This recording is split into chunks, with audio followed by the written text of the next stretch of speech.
Have you ever wondered why we don't eat carnivores? This intriguing question might have crossed your mind at some point. After all, we humans sit atop the food chain, so it's only natural to wonder why we don't consume those creatures that themselves are carnivores. In the grand scheme of the biological world, we're omnivores, partaking of both plants and animals for sustenance.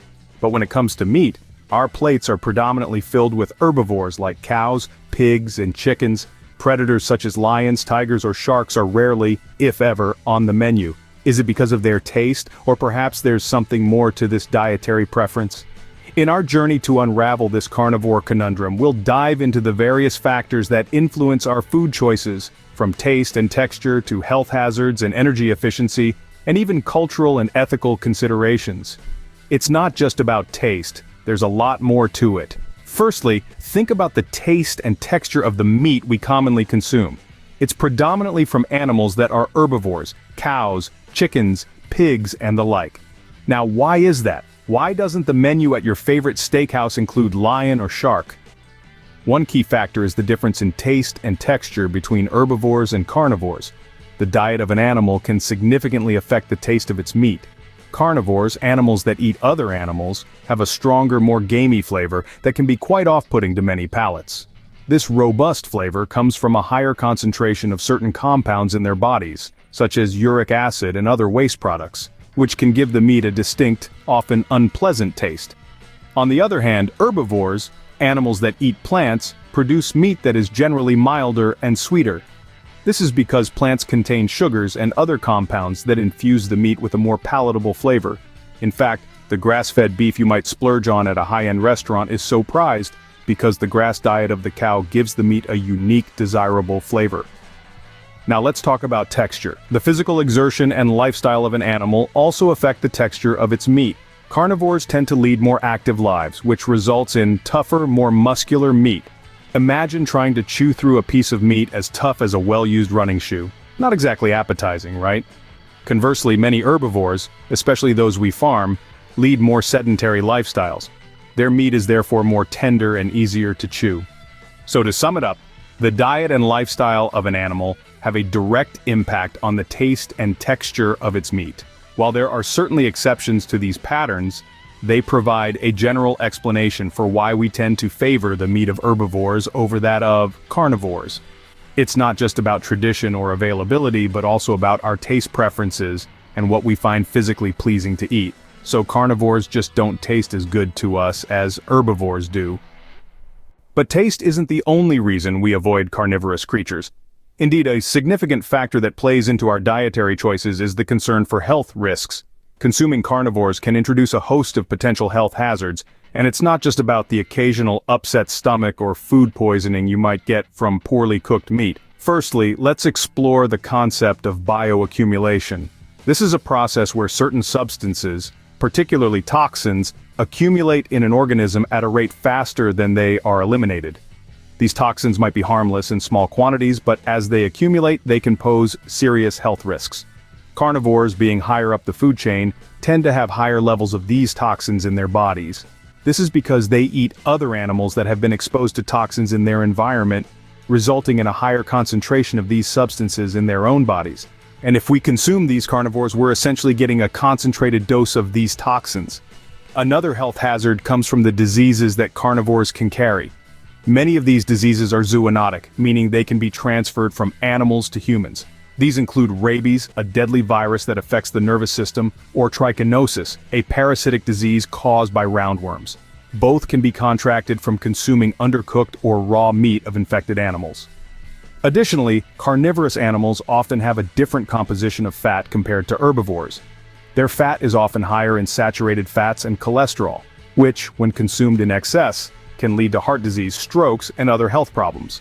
And let's not forget about parasites. Carnivores can be hosts to a variety of parasites, which can be transferred to humans if the meat is not properly cooked. These parasites can cause a range of illnesses, from mild discomfort to serious health conditions. To sum it up, while the idea of eating carnivores might seem exotic or adventurous, the potential health risks make it a less than desirable option for most of us.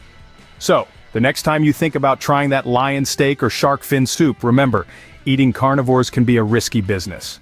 Another important factor is energy efficiency in the food chain. Picture a staircase. Each step represents a different level of the food chain, what we call trophic levels. At the bottom we have the primary producers, like plants, which convert sunlight into usable energy through photosynthesis. This is where the energy journey begins. Climbing to the next step we find herbivores. They consume plants, gaining energy in the process. However, not all of the energy is transferred. In fact, only about 10% of the energy from the previous level is passed on. The rest is lost, mainly as heat. Take another step up, and we're at the carnivores, feasting on herbivores. Again, only about 10% of the energy from the herbivores is passed on to the carnivores. Why so little?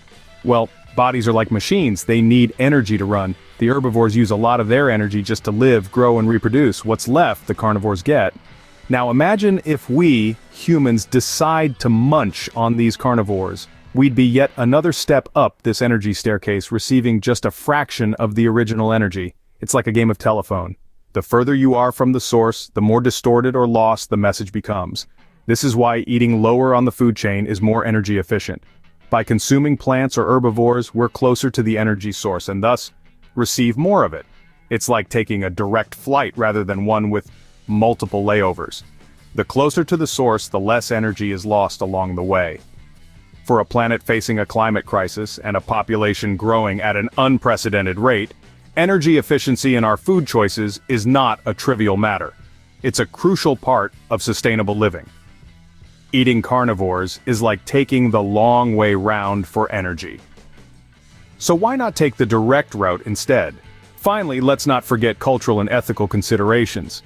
The choices we make about our diet are not solely based on what tastes good or what's good for us.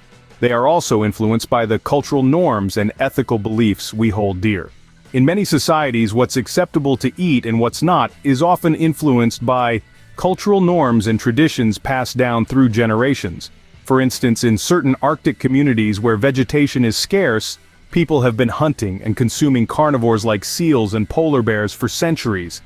It's not just a matter of taste or nutrition, but a way of life deeply ingrained in their culture. In contrast, some societies in the Far East have a long history of eating dogs, a carnivore that many in the West consider a pet and a friend rather than a source of food. The reasons for this divergence are complex and multifaceted, encompassing history, geography, and cultural practices. On the other hand, ethical considerations also play a significant role in shaping our dietary choices. The idea of causing harm to another sentient being for the sake of our appetite can be a strong deterrent for many. This is particularly relevant when it comes to carnivores, as they are often higher up in the food chain and tend to have more complex social structures and behaviors. For instance, many people might feel uncomfortable eating a lion, not just because it's a carnivore, but also because it's a symbol of strength and majesty in many cultures. In contrast, others might argue that all animals deserve the same consideration, regardless of their place in the food chain, leading them to adopt vegetarian or vegan lifestyles. In a nutshell, our dietary choices are a reflection of our cultural backgrounds and ethical beliefs as much as they are about our physiological needs and preferences. Whether we decide to eat carnivores or not, it's a personal decision shaped by a myriad of factors that extend far beyond the dinner plate. So culture and ethics also shape our menu. So why don't we eat carnivores? We've explored this interesting question from various angles. We learned that the taste and texture of carnivore meat doesn't quite tickle our palate as much as herbivores do, largely due to their diet and activity levels. We delved into the health hazards associated with carnivorous diets, discussing the higher risks of disease transmission and the accumulation of toxins. We also took a look at the energy efficiency aspect, understanding that eating lower on the food chain is more sustainable and resource efficient. Lastly, we considered the cultural and ethical considerations. Our traditions and societal norms play a significant role in what we choose to consume and what we deem as taboo. In the end, it seems there are many good reasons why we don't eat carnivores.